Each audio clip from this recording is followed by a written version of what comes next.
secuelas del viejo régimen, esta sección que nos presenta la LIMET a cargo este día de Adrián Ramírez López y también de Astrid Virginia Fuerte, quienes nos van a hablar pues de un tema muy importante que tiene que ver con estos penales de pues la iniciativa privada, toda esta subrogación que se dio en el sistema penitenciario mexicano, y uno de ellos en el penal de San José el Alto en Querétaro, pues han encontrado ya elementos que indican se estarían violando los derechos humanos, más de 20 casos de tortura documentada y también un asesinato. Es parte de lo que entraña este modelo de supuesta justicia, de supuesta rehabilitación para las personas.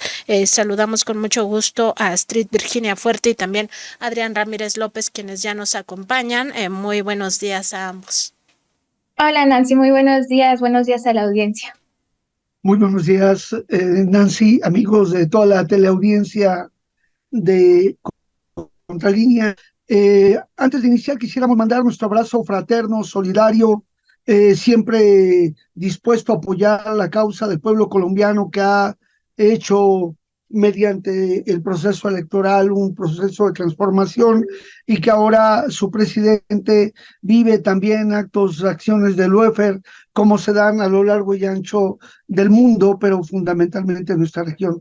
Para ellos un fuerte abrazo y a toda la gente que está en México luchando por la paz desde Colpaz, esta coordinación de colombianos desde México por la paz, pues también nuestro reconocimiento por sus acciones y también a Contralínea por dar espacio para este tipo de comunicaciones. Muchas gracias, Nancy. Pues bienvenida para esta sección de Contralínea. Justo preguntarles sobre estos hallazgos que tienen en torno a esta cárcel y por supuesto nos sumamos a pues a esta solidaridad con el pueblo colombiano por esto que están viviendo. Ya lo veíamos al propio presidente Gustavo Petro. Dejamos hasta ahí el tema de Colombia y por supuesto ya entrar de lleno a esto de esta cárcel privada San José el Alto en Querétaro, donde ya se demuestra pues que es un modelo corrompido, no solo por lo que entraña la propia subrogación de este servicio, sino también por lo que ocurre al interior de este penal.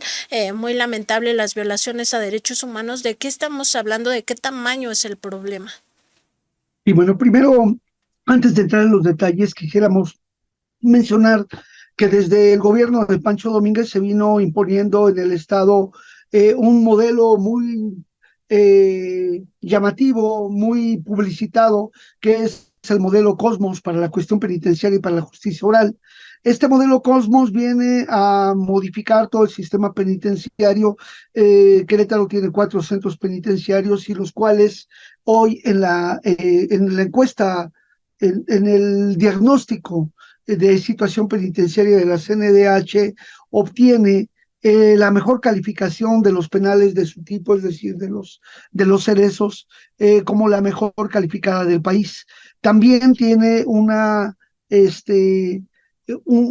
calificación muy alta y certificación de la Asociación Americana de Correccionales, la ACA, que a partir del gobierno de Vicente Fox en nuestro país se vino imponiendo como un modelo de certificación en la que al comprar tecnología, equipos, insumos para la vigilancia, estos modelos pues daban el aval, es decir, si tú consumes mis productos, si tú utilizas nuestros software, nuestros equipos, pues es obvio que vas a tener una buena calificación porque el sistema de correccionales está así establecido. Si bien es cierto, hay que señalar que hay cosas que hay que aplaudir del modelo penitenciario del estado de Querétaro. También hay que señalar que no es todo lo que la propaganda dice y que hay que buscar mejores elementos para analizar y elaborar los diagnósticos, porque lamentablemente en nuestro país no tenemos un sistema penitenciario nacional, sino que hay una suma de 33 modelos en los cuales hay uno federal y hay otros para los estados de la República, y algunas cárceles municipales que también tienen sus peculiaridades. Sin embargo, todavía no hay una unificación de los criterios para este tipo de centros, no hay un mismo modelo de sanción para los centros y por lo tanto se presentan una serie de cuestiones que llaman la atención. Aquí hay que mencionar que, repito, los penales, los 4 penales del estado de Querétaro tienen la mejor calificación y podemos decir que algo que llama mucho la atención es el primer elemento que hay aquí, que son 4 centros, tiene una capacidad para 3.463 presos y, eh, y su capacidad, el cupo que tienen es de 3.006 presos, es decir, que no tienen problemas de hacinamiento, no tienen problemas tampoco de personas de la tercera edad, tienen muy pocas personas que estén en una situación de conflictos mayores, de confrontaciones, de motines, de problemas de seguridad. Eh, Sin embargo, siendo estos centros los mejores calificados del país y no teniendo un problema de hacinamiento ni de seguridad interior que ponga en riesgo el modelo, ha habido en el último año, es decir, en el año que se evalúa, en el 2022, un número importante de personas que fueron trasladadas a centros federales. Esta situación pues genera trastornos y se convierte en un trato, eh, una pena trascendental cuando afecta a los familiares y también los procesos de las personas. A pesar de que tienen todas estas calificaciones, nosotros como peritos hemos tenido limitaciones para poder ingresar. En el año pasado íbamos a evaluar a un preso y llegamos con la notificación del juzgado, con la autorización firmada y sellada, y no nos permitieron el acceso. Al día siguiente esa persona fue trasladada y tuvimos que irlo a evaluar hasta Nayarit, lo que significó el traslado de la Ciudad de México, después ir a Nayarit.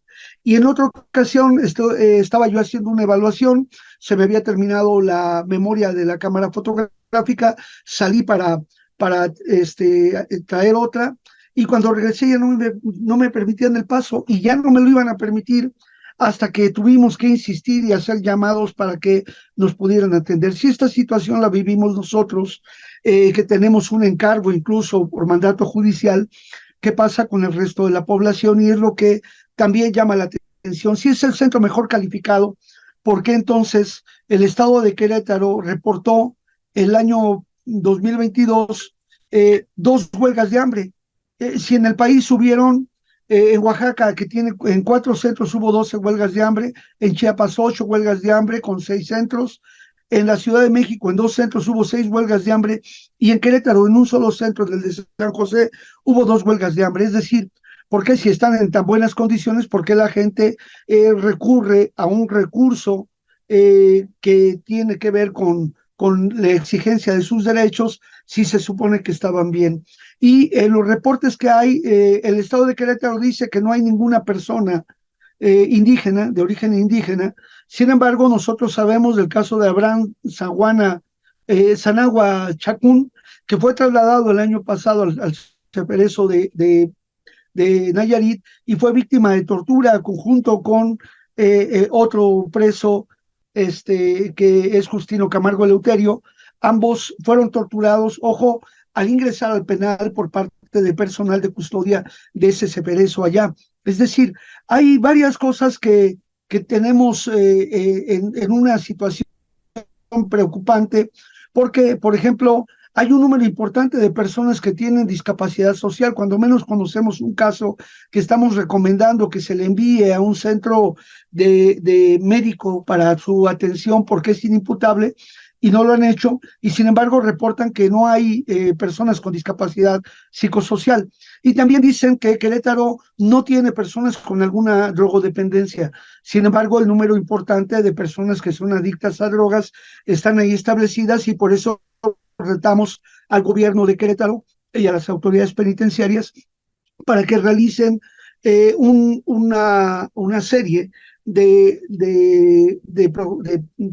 exámenes antidoping, pues para que demuestren que efectivamente no hay ningún drogodependiente, porque sería la excepción de todas las reglas y nos llamaría a pedir información de cómo hacer para que esta situación se pudiera resolver. Lamentablemente, durante el periodo de pandemia se siguieron reportando personas que estaban en consumo de drogas, personas intoxicadas, e incluso coacciones para que las personas pudieran estar vinculadas a la venta de drogas. Recordamos también que en el 2020, estamos a 3 años de que se cometió la muerte violenta de Abraham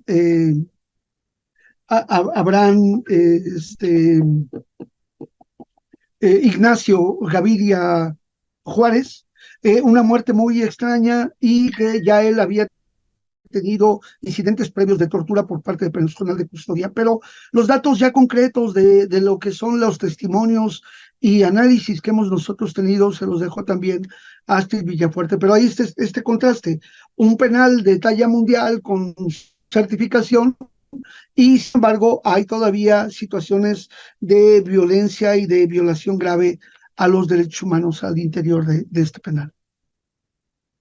Astrid, pues si pudieras comentarnos justo ya estos datos que revelarían pues no solo la muerte de esta persona en lamentables condiciones y además teniendo en cuenta que ya había habido estas señales de tortura y sobre todo teniendo en cuenta que pues el propio penal impide la labor de los defensores de derechos humanos, que se haga pues todo este seguimiento. ¿Qué datos concretos ya tendría el ALIMED acerca de presuntas violaciones a derechos humanos?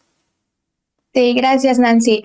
Primero una disculpita si por ahí mi voz, de repente no se entiende muy bien, lo que pasa es que estoy un poquito enferma, pero sí, nosotros nos hemos dado la tarea de recabar algunas quejas o denuncias que nos han hecho ver los familiares de precisamente quienes están en este penal de Querétaro, y hemos visto cómo la gran mayoría coincide en que en el caso de Querétaro, ya lo veíamos, ¿no? Es uno de los centros penitenciarios con la mejor calificación de modelos de talla internacional también, y nos lo pintan como un ejemplo de un sistema penitenciario, lo cual está alejado totalmente de la realidad. Tan solo en este estado de Querétaro, como ya lo mencionabas en un inicio, tenemos cerca de 20 casos a más de sobrevivientes de tortura, incluidos 2 menores de edad, que pues sucedieron dentro de este penal, ¿no? Entonces, tenemos ahí un grave problema que contrarresta esta calificación que la CNDH nos mostró. Y, por ejemplo, en el cuestión de visitas, ahí nosotros encontramos con que la mayoría de los familiares no nos manifestaron que se les niega constantemente las visitas sin razón aparente, y las quejas que más ellos nos hicieron saber son hacia los custodios, ¿no? Los custodios deciden no dejarlos pasar por alguna razón, la que sea, y no les llaman la atención las autoridades penitenciarias. Para las visitas íntimas, por ejemplo, no los dejan pasar tampoco a las parejas si no están casados. Esto es algo que viola la libre determinación, porque los hacen casarse para que los puedan dejar a las parejas entrar a las visitas íntimas.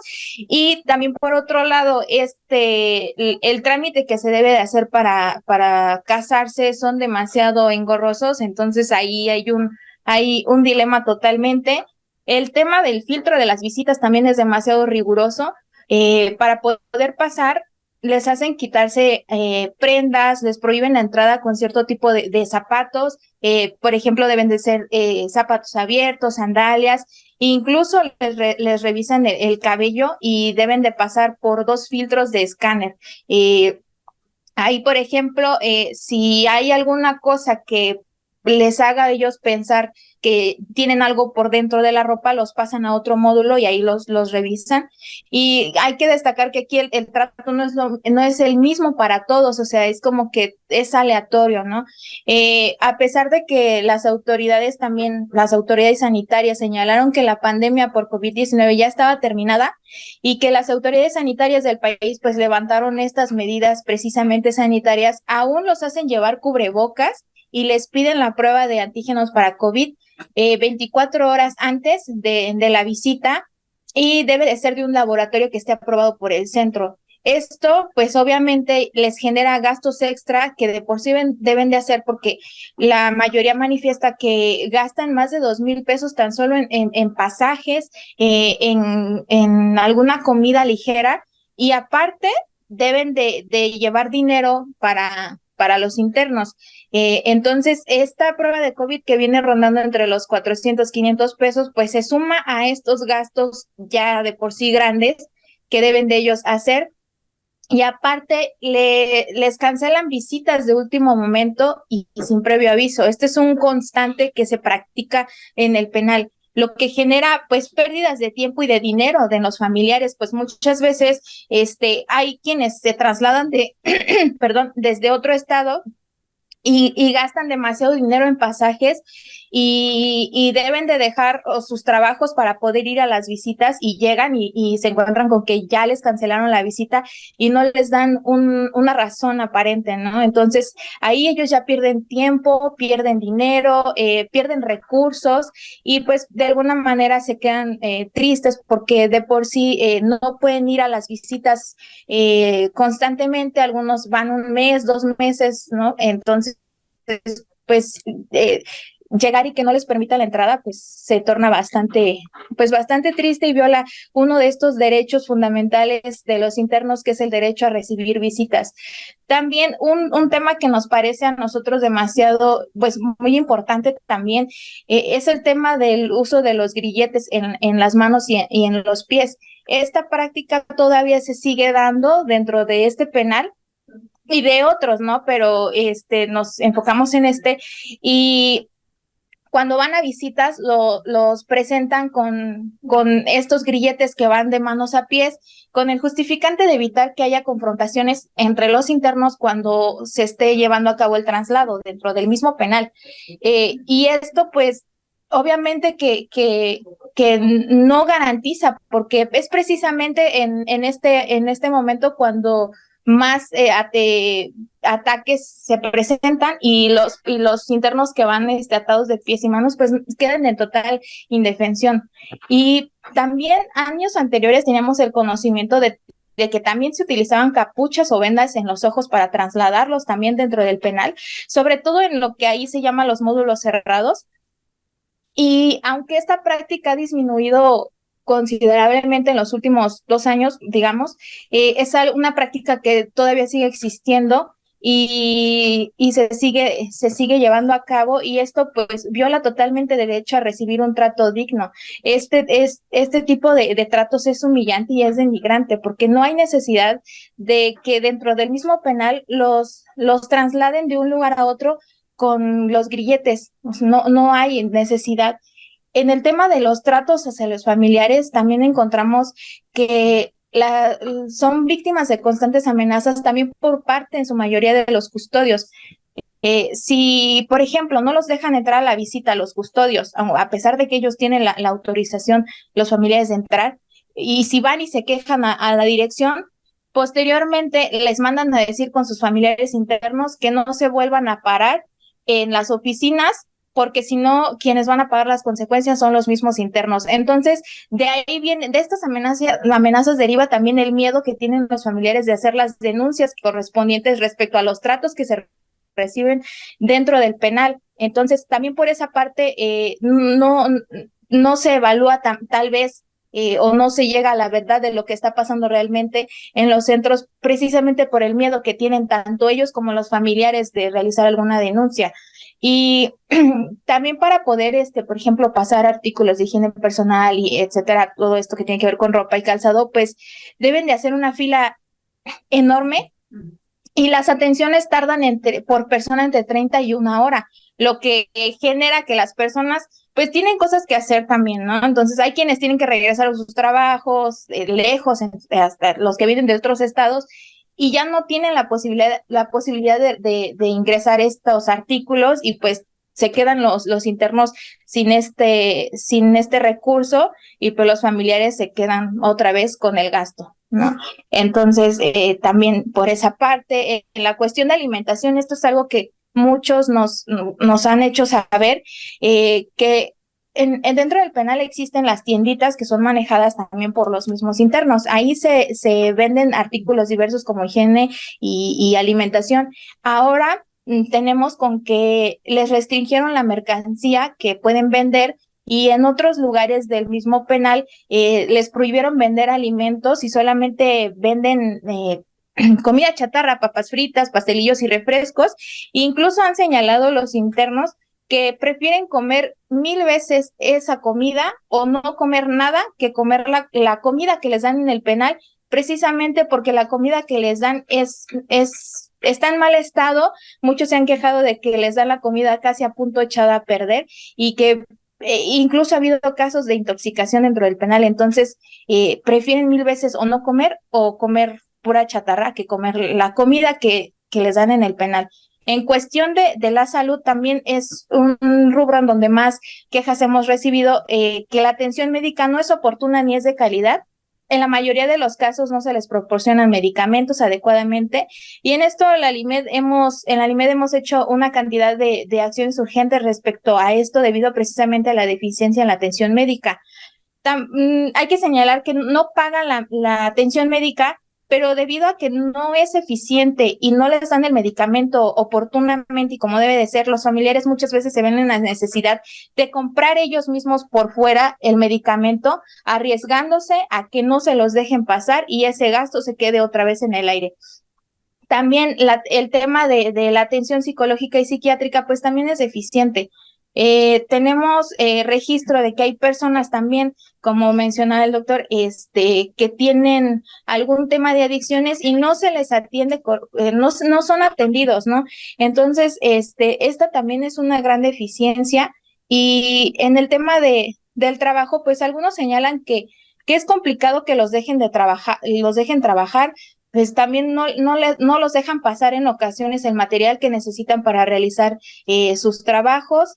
En el tema también de drogas, hemos registrado casos de adicciones, y por tanto, esto nos da como pues también un indicador de que dentro del penal existe la venta y la compra de drogas, aunque no se señale, porque si hay adicciones, quiere decir que también hay pues, y venta de drogas, y ahí nos llama la atención porque en época de COVID, pues los familiares tenían demasiados problemas para poder entrar a ver a sus familiares, pero ahí llama la atención que el ingreso de la droga no se detuvo, ¿no? Entonces, esas son las deficiencias que nosotros encontramos gracias a las quejas de los familiares dentro del penal. Y pues ahí señalar que ni la Fiscalía ni la Defensoría de Derechos Humanos ha actuado oportunamente para tratar estos casos. Cuando se ha ido a la Fiscalía a denunciar o a hacer alguna queja, no se les da la atención adecuada. El personal y lo digo porque nosotros como organización, cuando hemos ido a la Fiscalía Especializada de Delitos de Tortura en Querétaro, hemos presenciado estas deficiencias en la atención a las víctimas, incluso hacia nosotros.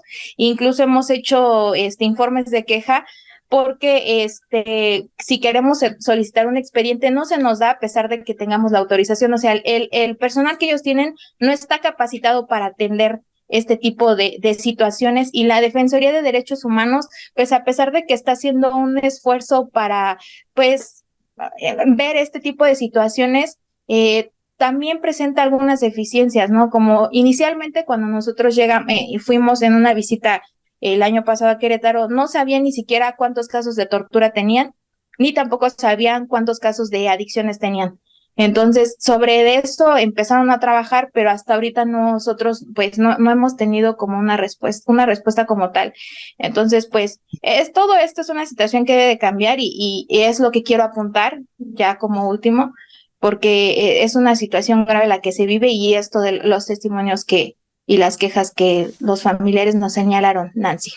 Totalmente de acuerdo en que estas situaciones no pueden continuar y también evidenciar pues este tipo de vulneraciones a los derechos humanos de los reclusos pues no deberían de tener cabida ni en ese penal ni en ningún otro y sobre todo pues poner atención en estas vulneraciones que ya nos mencionabas y nada más por último preguntarle a Adrián Ramírez qué sigue ya muy brevemente porque también ya lamentablemente se nos ha agotado el tiempo pero qué sigue para la LIMET en torno a la atención a estas víctimas de violaciones a derechos humanos, que si bien pues podría quizá pensar la audiencia que están compurgando una pena porque cometieron alguna falta, lastimaron de alguna manera a la sociedad, pues también hay que decirlo, todos y todas tenemos derechos y estos se deben de respetar a cabalidad.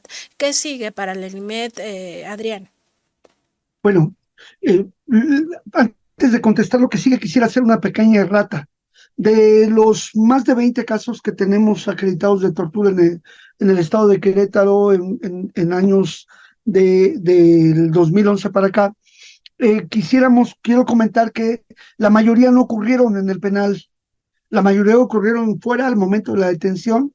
Solo hay un caso de este Álvaro Ignacio Gaviria Juárez, que sí fue violentado cuando estaba dentro del penal. Ha habido otros casos de golpes, de maltrato de parte del personal de custodia, pero lo que sí vimos es que muchos de los casos que llegaron víctimas de tortura cuando llegaron al penal vivieron durante un periodo de segregación, mucha restricción de sus derechos. Eso será motivo de otro momento en el trabajo. Lo que sigue es que el gobierno del estado de Querétaro no se engañe a sí mismo, no utilice eufemismos y no contrate agencias pues que le van a dar buenas calificaciones. Por ejemplo, ustedes vean las calificaciones que México Evalúa tiene en relación al centro, una institución que está vinculada a Claudia X González, a todo este grupo opositor, que certifica la labor de los centros penitenciarios en Querétaro. Y aquí hay un punto importante, simplemente como que vean un ejemplo. El día de hoy, el gobernador Curi está visitando el penal de Querétaro, San José del Alto. ¿Qué hizo el penal?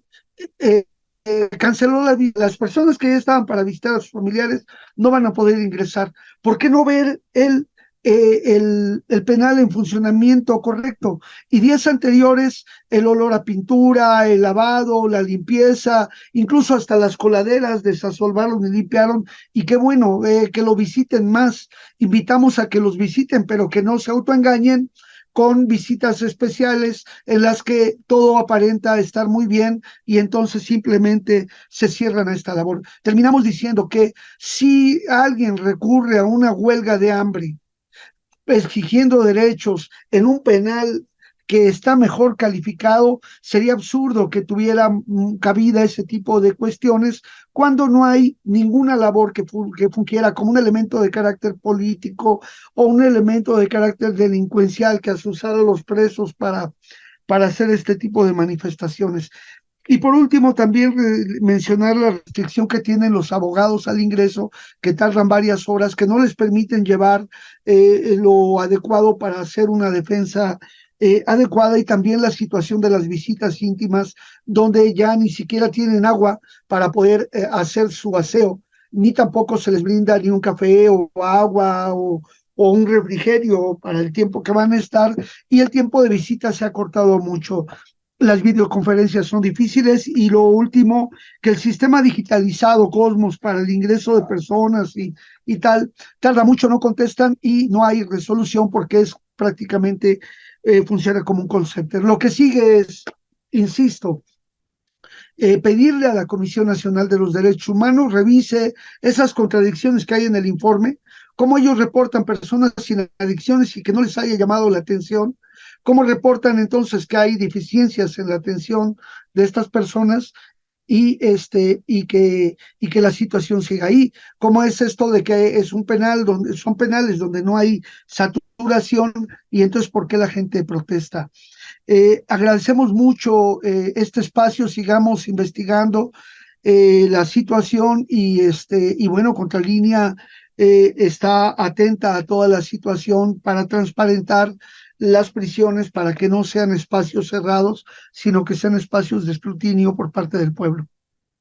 Adrián, agradecemos mucho este espacio de la Liga Mexicana por la Defensa de los Derechos Humanos, la LIMED, y agradecemos especialmente a Astrid Virginia Fuerte y Adrián Ramírez López por esta pues información que nos da cuenta pues de algunas anomalías, de algunas violaciones a derechos humanos, y por supuesto que nos mantenemos en contacto para el espacio de estas secuelas del viejo régimen el próximo viernes. Muchas gracias, que pasen buen día. Gracias, igualmente, buen día.